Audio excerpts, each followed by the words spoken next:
And now it is time for Neil Illustrator, and I am, as usual, kind of afraid. Why am I afraid? Because she nearly killed me with Poseidon. Okay, look, Poseidon was such a smash.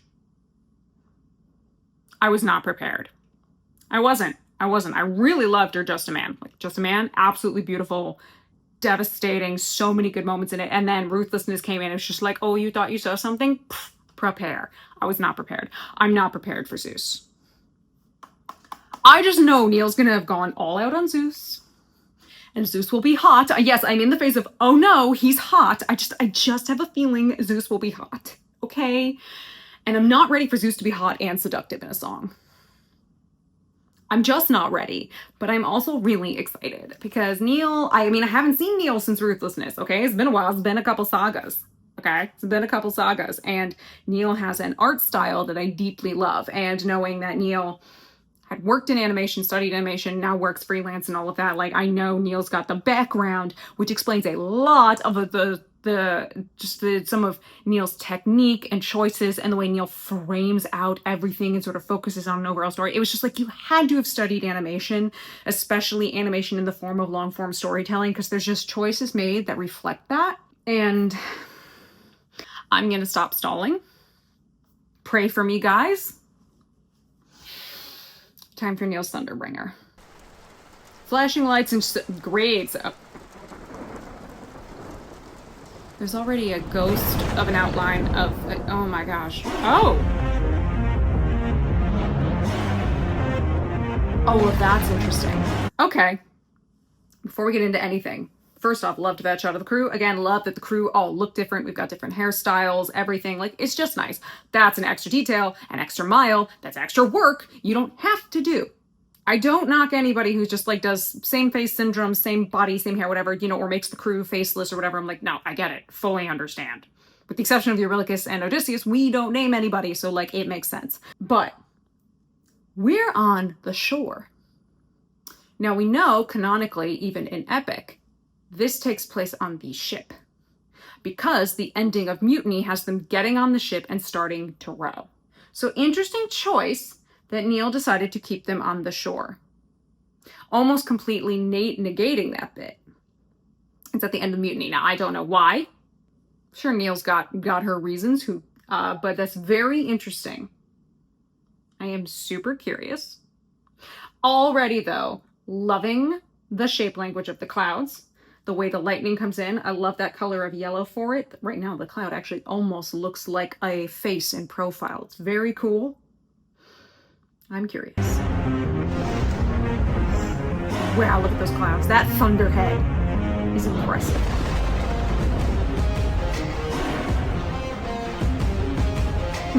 Yeah. Oh, great shot. Super low angle shot. Oh, wow. This is a very extreme low angle. Yeah, you guys are fucked. And it really emphasizes, I think, the scale and the size of the fact Zeus is coming down to fuck your shit up. And I was saying I love the Thunderhead. The Thunderhead, of course, is that kind of cloud formation. It's big, it's imposing. We're really emphasizing scale.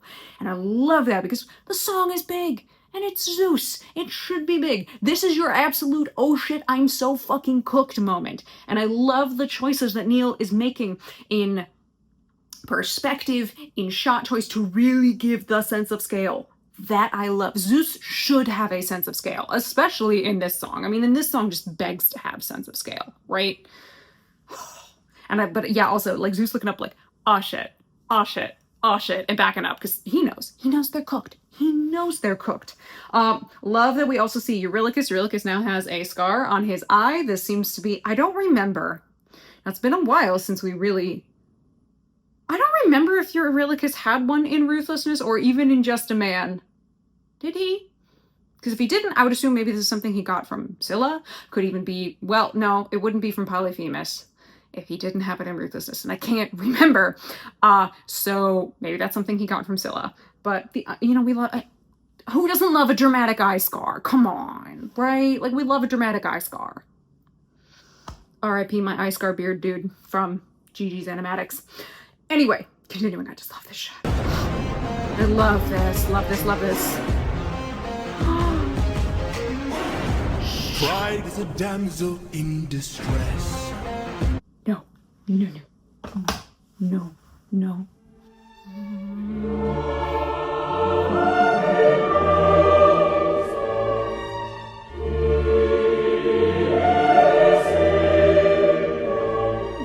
Oh no, he's hot.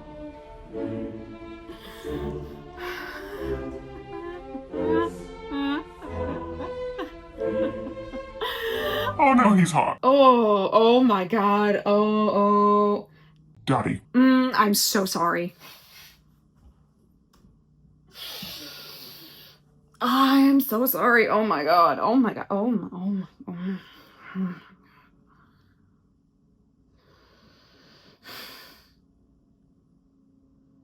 He's hot. This is a travesty. He came out of the clouds. Like, and I'd said that cloud formation for a second looked like a face and profile, and sure enough, it's just him whooshing out of the clouds like, what's up, it's me, I'm glorious. Oh my god, he's hot. How am I supposed to focus? And you guys ever wondered why there was no way I could have done a first listen through of this musical with the visuals? This shit is why. I'd have been so distracted. I would not have been listening to a goddamn word he's saying. Oh my god, he's hot.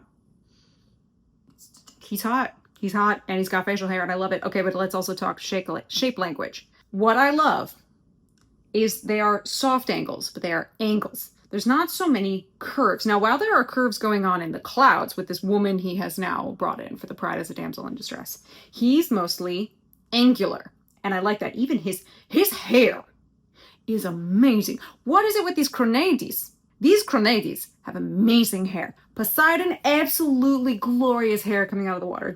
Look at these, and they're wild looking. I love that it's like wild curls. Fun fact, when my hair is long, doesn't quite look as bushy as that, but I actually have naturally curly hair. It's sort of trying, but my hair is so short, it doesn't really do it too much. When it's longer, absolutely, like ringlets. Oh, I love his hair. And that bit of his cloak coming out as a lightning bolt behind him. Oh, the character design says so much. And yeah, he's ripped as shit. I mean, as he should be. You see a lot of the old sculptures. The gods are meant to be in prime physical condition. Goddamn, my sir. My sir, my sir. He does seem to have a hint. I wonder if these are supposed to be kind of laurel leaves back here. Again, that's a far more Roman custom. They were used in, say, the Olympic Games. Absolutely used to crown the victors, it was said. And you do have the myth, I believe, of Daphne and Apollo, I do believe is where kind of that idea of taking the laurels and using the laurel crowns comes from. I could be wrong, but that's what my mind is pulling up in the moment, while it's also fizzling out over how hot Zeus is. And I'm in danger. But I just, again, one of these things I love about Neil Illustrator is the character designs, and they say so much about the character. You can look at the character and you get a sense of the character just from the designs. That's really good character design, and shape language is a part of that. And Neil, your shape language makes me so happy, especially with regards to the gods. And here, I love it. Again, I love that it's just lots of angles. They can be soft angles, like they're not as sharp, but they're angles. It's just... Contrasting right now, especially with this cloud woman who he has made, like very soft, curvy. The clouds have great shape language as well. I'm gonna die. Hiding away where only I can undress her. Trial she cannot to confess. Love the expressions. In the end, it's Again, I love the fearful expressions of not only Odysseus, but we had members of the crew behind him. And again, every member of the crew looks different. They've got different hair, and all of that. And again, an extra mile you didn't need to go. Please rest your hand. Love it. And again, also, I love this textured brush that you use for your art. I'm looking very closely. I do want to say it almost looks like a crayon, but could be some form of a pencil. I don't care. I love it.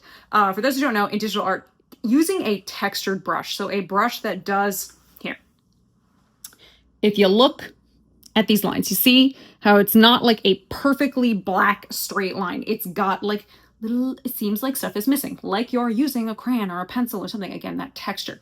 It does so much in art to just add interest to a piece. And a lot of people say if you're doing digital art and you want to try and make it look more traditional, play with textures. Use textured brushes. They can be trickier, and they can sometimes be less forgiving, but worth it. And I just love the textured brush that you use. All the same once I apply all the pressure. Bring her through the ringer. Shut up, I love that. Wrenching her apart. Pride is a damsel in distress, hiding away where only I can address her. In the end, it's all the same when I apply all the pressure. Pride crumbles when you're faced with a god. Yeah, a mortal's pride should. And even if they try to stand up, well, fine. Thunder time, goodbye. Yeah, where's that pride now? Pride gets you nowhere against the gods. Also, hubris gets you nowhere in this world. Pride, properly utilized, can. Once you're turning to hubris, you're cooked. And this, God, this is such a good shot. And with the arm in the perspective. Perspective shots are so annoying, especially when, like, he's bringing his arm closer. You have to do that perspective properly. It's so good. I mean, him making the motion. Oh, it's so satisfying. And again, his hair. Love the way his hair moves. Again, I love that. I mean, it looks like lightning. So I love it. And also it just makes me think of, I mean, look, fellow, especially again, so again, for those who don't know, I once had hair almost all the way down to my fucking waist. I had really long hair through like all of high school and my first year of uni. And then I just like chopped it all off because I was sick of it. When it rains, frizz. Every wavy, curly haired person knows frizz. That's what I think, except his at least looks fabulous. I could never have frizz looking that good, but yeah. And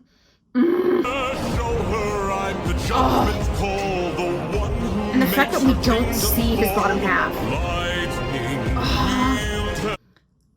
Shut up. Taking in the lightning going boom. I love this. And again, it's kind of from a lower angle. It's very a subtle low angle because it just emphasizes his scale. It emphasizes how big he is, both physically and the power that he wields. Again, Zeus is the most powerful Olympian, bar none. Nobody meets up with him. Nobody matches Zeus. He is the king of the gods for a reason. And trust me, again, when I say like other Olympians combined could not match him. You know how I know? Because a whole bunch of them once tried to lead a coup against Zeus. Guess what happened? They lost. He beat them all. Also, if you ever wonder where you want the idea of how do you know Athena is his favorite child? Well, she was a part of that coup. You know who didn't get punished? Who was a part of that coup? Athena. Everybody else got punished. Athena, not a punishment in sight.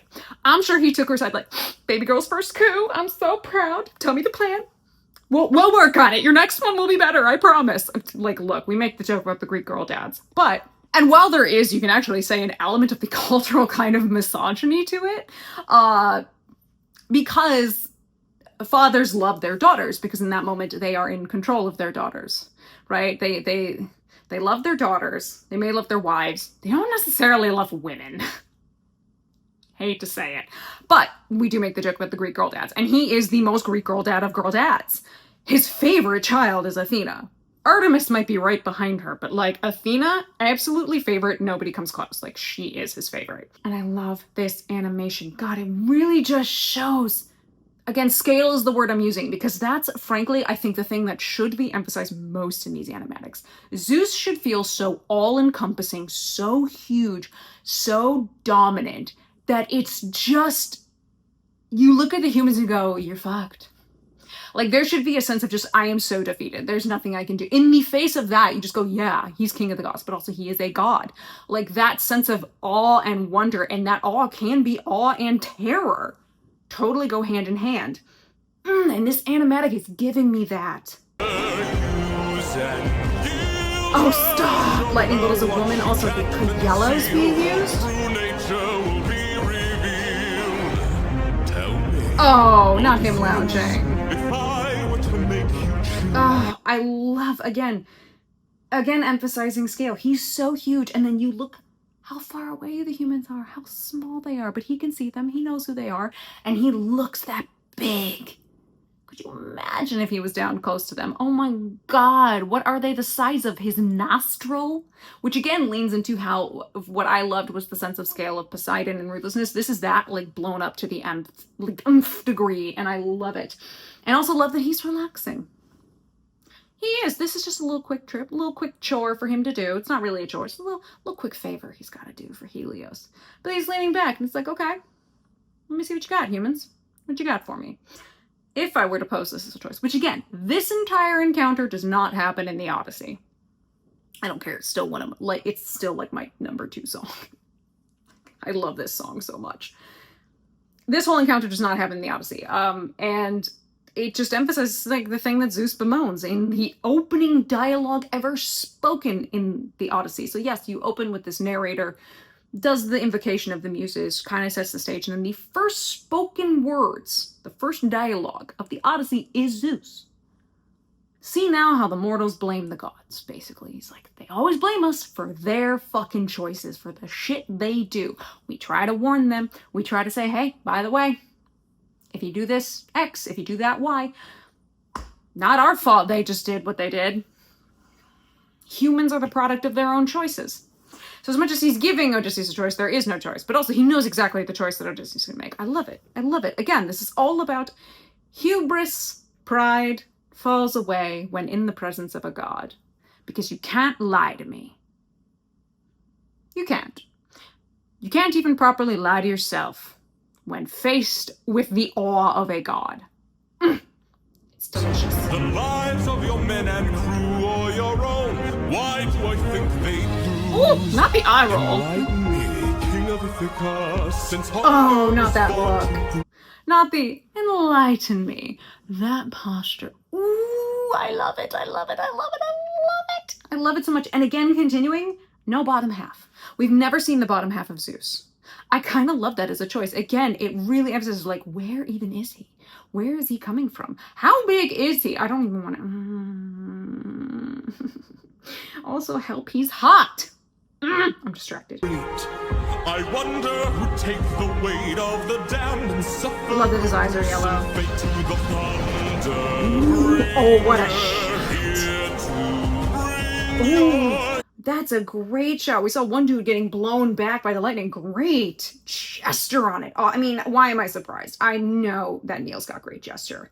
Like, and great, I usually say gesture, and while gesture drawing is a very specific type of drawing and very quick, I usually mean it to mean like posing and anatomy. And oh, wow, I love these. And I love these are being done in still frames. They're so evocative, you know? Years until your death with fear and spear you while your death is near. Lightning wielder here to yield your time for you. Oh, running. So You can't escape. you for your act of crime.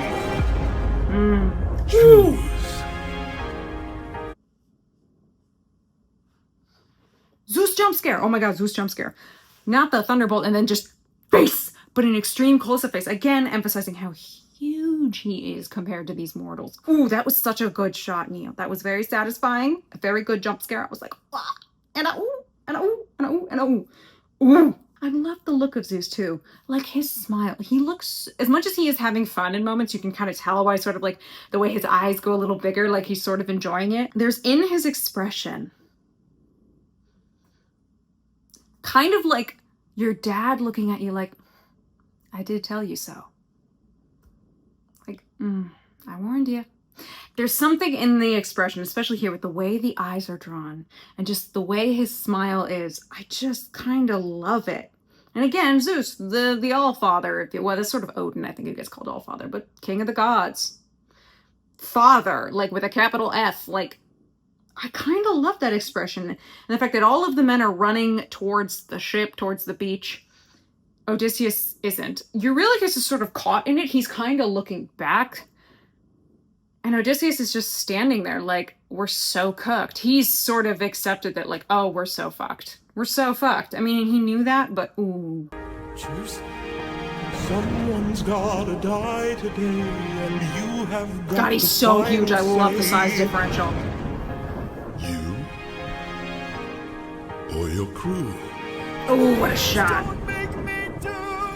I will say, Neil, you did shots like that in Ruthlessness, where the god is in the background, very far background, and you use the people in the foreground, but the people are so much smaller because the god is so huge. Again, I love shots like that, emphasizing scale, but they're just great shots. Use of like wider shots like that make me so happy. In an age where so many filmmakers can be, in my opinion, so lazy and just do a plethora of medium shots, it is so nice to see some wide shots.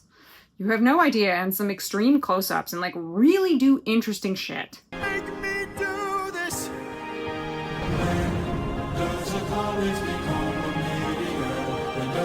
Is that dude missing an eye? Damn. Penelope? Oh, look at her. Look at her. First off, I love her nose. She's got a good Grecian nose. If you don't know what that means, like the very strong nose. I mean, look, again, I have a lot of Mediterranean, including Greek relatives. Strong facial features. I love it. Hair is curly and wavy. Love it.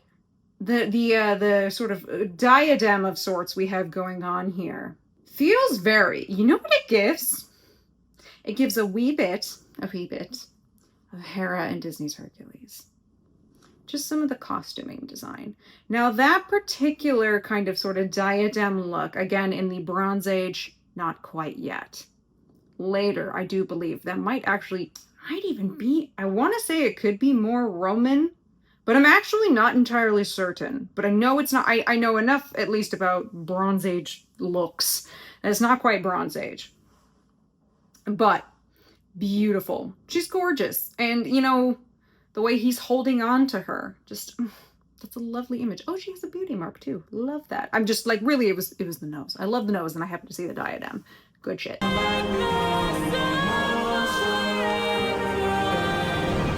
and she's gone. Ooh, I love that. Wet, dripping, the rain. It's cleansing in a way.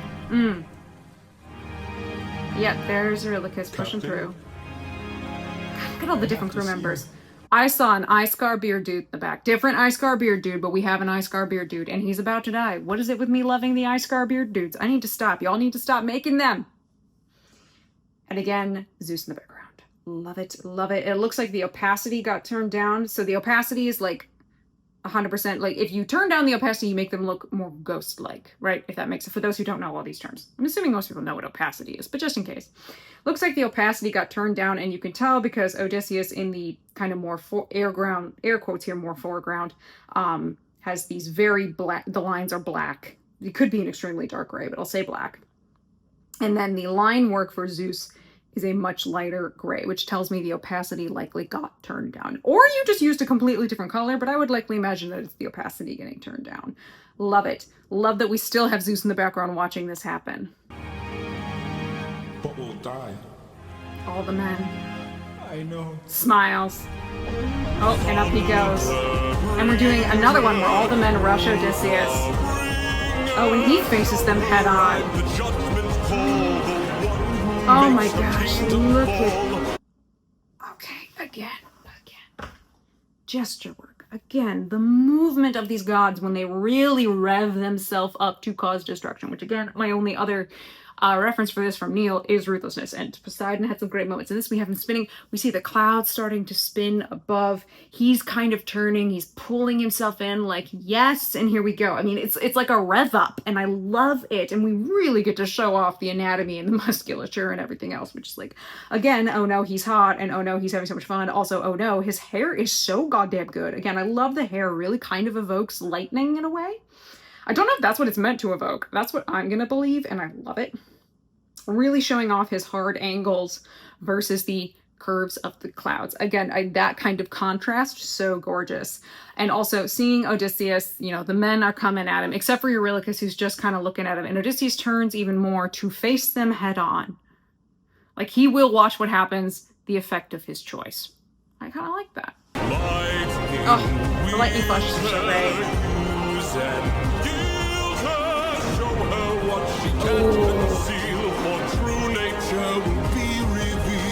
Wow. Oh, I love that shot. Love that shot.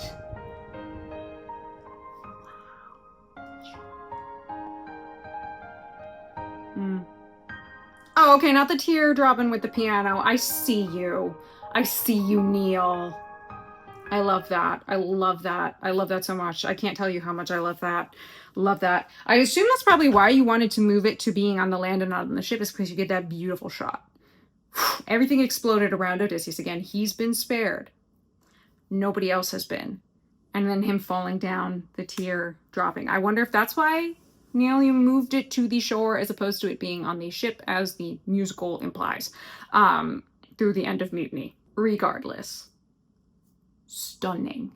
Stunning, stunning, stunning. It's really, we'll say, Neil, you and Ani Tigerfly are the two who gave me really a sense of scale, but you even more so. Just like the constant shots of really emphasizing how like big, not even just like big and wide Zeus is. Like just this sense of enormity.